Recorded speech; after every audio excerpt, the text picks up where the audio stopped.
worse. So obviously it's the treatment that I'm getting, or the situation, or the place, or the patients, or the inmates. J'ai enregistré dans la file d'attente pour la période de questions.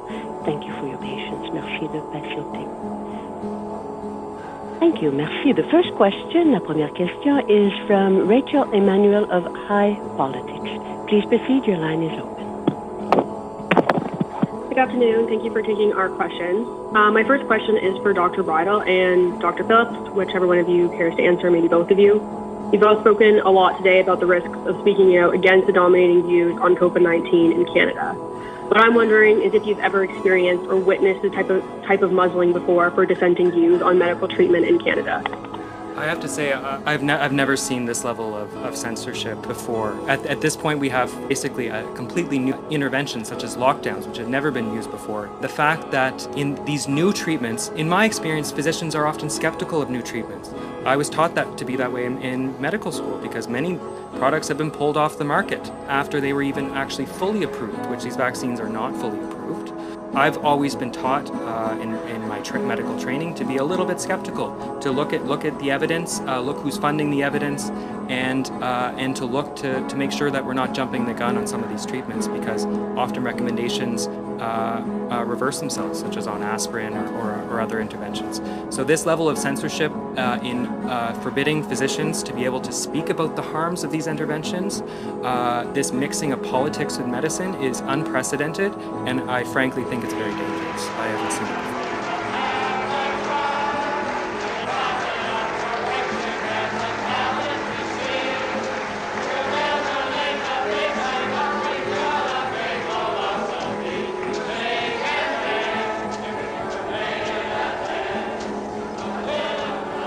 T-minus 15 seconds. Guidance is internal. 12, 11, 10, 9. Ignition sequence start. 6, 5, 4, 3, 2, 1, 0. All engine running. Liftoff. We have a liftoff. 32 minutes past the hour. What's the point for you at which it ends? So we stay in lockdown forever then, basically? We stay in lockdown until we know that it is no longer spreading and that it's not going round the rest of the world. It's a terrible, that's forever. No, Richard, that's forever. That is forever. Oh dear. Well, sadly, it can't be forever, but that's the idea. Sadly, it can't be forever. It's sad that we can't remain in lockdown forever. These are the same advisors who admitted using mind control and totalitarian fear tactics, their words, not mine, to terrify the British public into total compliance. When in comparison, Sadiq Khan and Theresa May sound like the voices of reason, you know we're in big trouble. There will not be a time when we can say that there will never be another case of COVID-19 in this country. Secondly, variants will keep on coming. There will be new variants every year.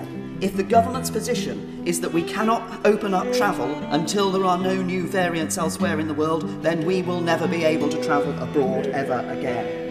And the third fact that the government needs to state much more clearly is that sadly people will die from COVID. It's getting worse because of the circumstances, because of the situation. Now you tell me how can until you see an improvement. Each time I get worse. So obviously it's the treatment that I'm getting, or the situation, or the place, or the patients, or the inmates. Or I do not know which.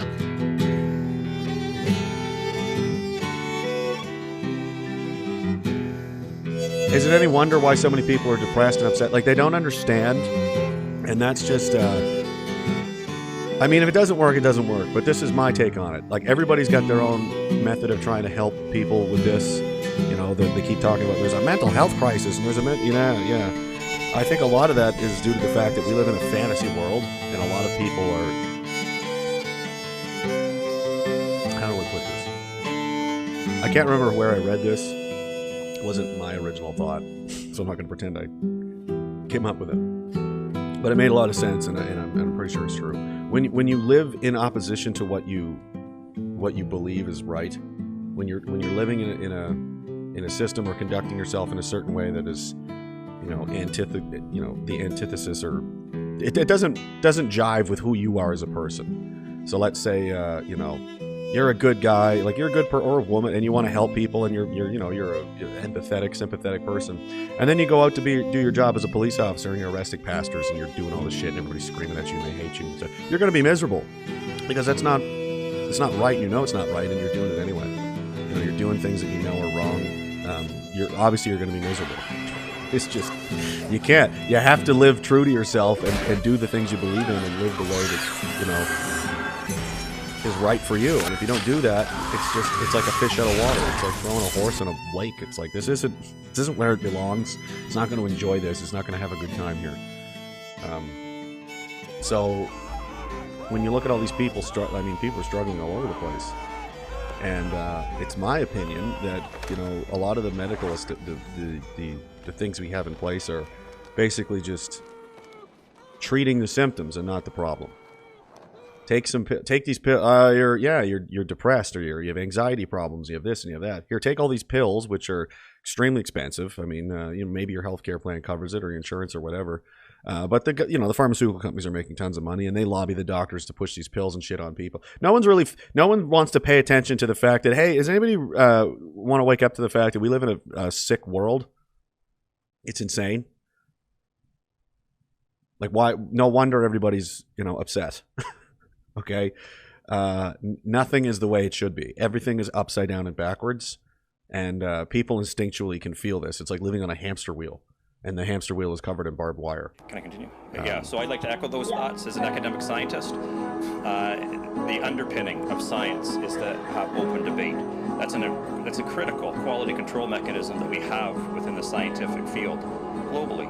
I mean, if you can't have open scientific debate, it's one of these classical examples, right, of iron sharpens iron, and it's okay to have differing opinions. And when things are new, and the literature is emerging, right? I mean, by definition, you're going to have one study that emerges, right? And then you have to look at that with a bit of a grain of salt, right? Because it's just one study. And then if you have a second study and it's an opposing opinion, right, then we have to get more weight. But what we do as scientists, therefore, is debate is not wrong. There's nothing inherently wrong with holding different opinions. But what we do have to be obligated to do is follow the weight of the science. The vaccines could not be used in Canada under an emergency use authorization if there were good, accepted, and safe treatments available. Okay, so that's where I ended up with that conclusion. All right, is that and so yes, this kind of suppression is unprecedented. I've never seen it ever before.